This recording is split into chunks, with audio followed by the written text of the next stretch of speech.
Hello, food കോർണറിലേക്ക് എല്ലാവർക്കും സ്വാഗതം. ഞാനിന്നിവിടെ വ്യത്യസ്തമായൊരു കോമ്പിനേഷനാണ് ചെയ്യുന്നത്. പഴംപൊരിയും ബീഫും. എല്ലാവർക്കും ഇത് ഇഷ്ടപ്പെടുമെന്ന് ഉറപ്പാണ്. ഇനി നമുക്ക് വീഡിയോയിലേക്ക് കിടക്കാം. അതിനു മുന്നേ എൻ്റെ ചാനൽ സബ്സ്ക്രൈബ് ചെയ്യാത്തവർ ഒന്ന് സബ്സ്ക്രൈബ് ചെയ്തേക്കുക. തൊട്ടടുത്ത ബെല്ലൈക്കനും കൂടി ഒന്ന് പ്രസ് ചെയ്തേക്കുക. ഞാനിവിടെ 1.5 കിലോ ബീഫാണ് എടുത്തിരിക്കുന്നത്. അതിലേക്ക് ഇഞ്ചി, വെളുത്തുള്ളി, വേപ്പില, കുറച്ച് കാന്താരിമുളക് ഇതെല്ലാം ചതച്ച് 1 സ്പൂൺ കുരുമുളക് പൊടിയും ആവശ്യത്തിന് ഉപ്പും ചേർത്ത് തിരുമ്മി നമുക്കൊരു കുക്കറിൽ വേവിച്ചെടുക്കാം.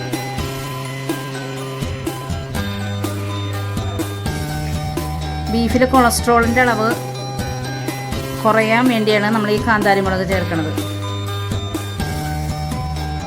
ഈ സമയം നമുക്ക് അടുത്ത സ്റ്റൗവിൽ ഒരു കടായി വെച്ച് ചൂടായി വരട്ടെ. വെളിച്ചെണ്ണ നമുക്ക് ഒഴിച്ചു കൊടുക്കാം.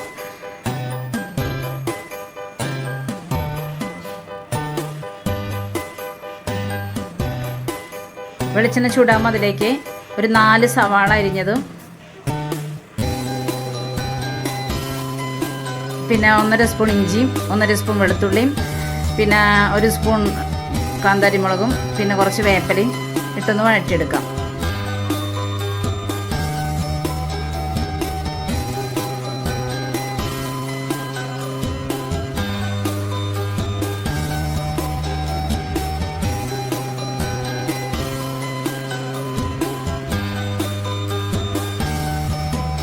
വേപ്പിലയും ഇഞ്ചിയും വെളുത്തുള്ളിയും മുളകും ഒന്ന് മൊരിഞ്ഞ് വരുന്നവരെ നമുക്ക് വെയിറ്റ് ചെയ്യാം.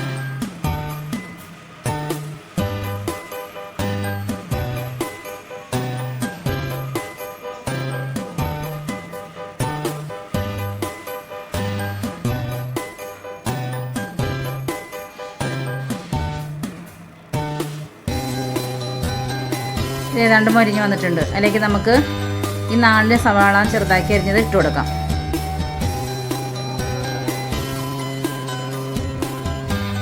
എന്നിട്ടൊന്ന് ശരിക്ക് വഴറ്റി കൊടുക്കാം.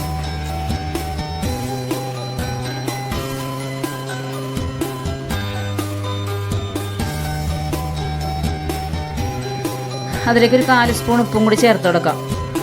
സവാള ഒന്ന് പെട്ടെന്ന് വഴണ്ടി വരട്ടെ.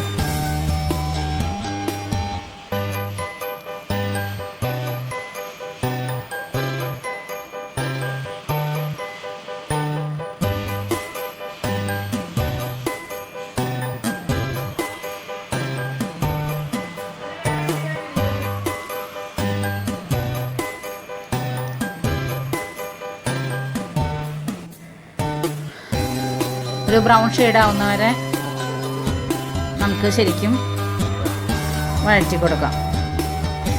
ഈ സമയത്ത് നമുക്ക് ഫുൾ ഫ്ലെയിമിലിടാം. പെട്ടെന്ന് വഴണ്ടി കിട്ടും.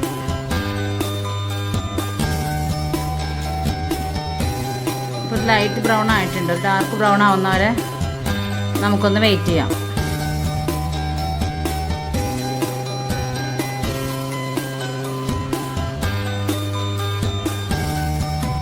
കാന്താരിമുളക് ഇടുന്നതുകൊണ്ട് പല ഗുണമുണ്ട്. നമ്മുടെ ശരീരത്തിലെ ഫാറ്റ് കുറച്ച് കളയും. പിന്നെ നമുക്ക് ബ്ലോക്കിൻ്റെ എന്തെങ്കിലും പ്രശ്നം ഉണ്ടെങ്കിൽ അതും നമ്മുടെ ബ്ലഡ് സർക്കുലേഷൻ നല്ല സ്മൂത്താക്കും. ഈ കാന്താരിമുളക് ഒരല്പം നമ്മുടെ ഉള്ളിൽ എല്ലാ ദിവസവും മാക്സിമം ഒരു 6 കാന്താരിമുളക് വരെ നമുക്ക് ഒരു ദിവസം കഴിക്കാമെന്ന് പറയണത്.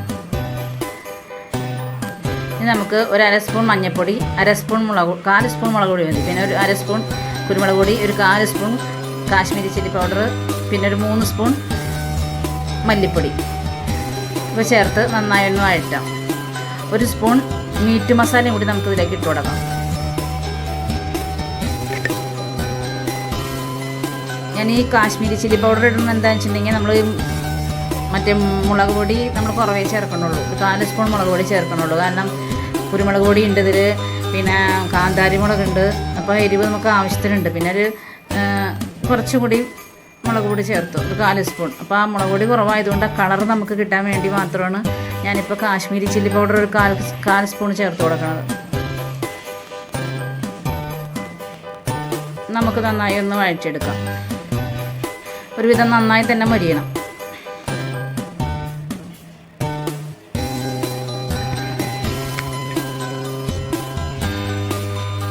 നന്നായി മുരിഞ്ഞ് വരുമ്പോൾ അതിലേക്ക് നമുക്ക് ഈ വേവിച്ച് വെച്ചാണ് ബീഫ് ഇട്ട് കൊടുക്കാം.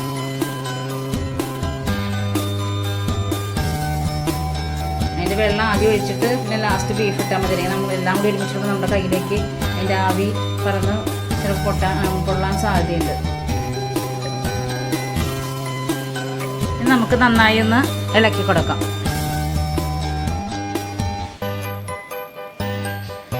ഞാനിത് ഒരു 3/4 വേവിലാണ് ഞാൻ ബീഫ് വേവിച്ചെടുക്കണത്. കാരണം ഈ മസാലയൊക്കെ ചേർന്ന ആ ഒരു സൂപ്പിൽ കിടന്ന് ബീഫ് വേവണം. അതിന് വേണ്ടി ആ എരിവും പുളിയും എല്ലാം കയറാൻ വേണ്ടി ഞാൻ ഒരു 3/4 വേവ് വരെയും ബീഫ് വേവിക്കുള്ളൂ. അത് കഴിഞ്ഞിട്ട് പിന്നെ വേവണത് ഈ മുളക് ചാറിൽ കിടന്നാണ്, മസാലയൊക്കെ കൂടിയുള്ള ആ ഗ്രേവിയിൽ കിടന്നാണ് പിന്നീട് മുഴുവൻ വേവാവണത്. അപ്പോൾ നമുക്ക് ആ ബീഫിനുള്ളിലൊക്കെ നന്നായി എരിവും പുളിയൊക്കെ നന്നായി കയറും. ഈ കറിയിൽ ഞാൻ തക്കാളി ചേർക്കാറില്ല. അതിന് പകരം ഒരു 2 സ്പൂൺ ഒരു 2-3 തുള്ളി, ഒരു 1/4 സ്പൂൺ വിനാഗിരി ഒഴിച്ചു കൊടുക്കും.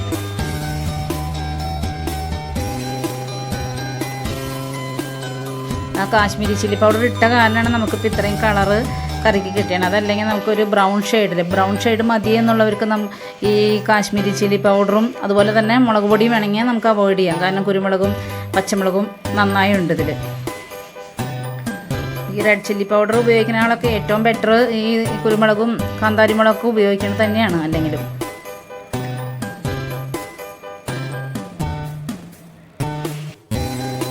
ഏതാണ്ട് ഇതൊക്കെ വറ്റി വന്നിട്ടുണ്ട്.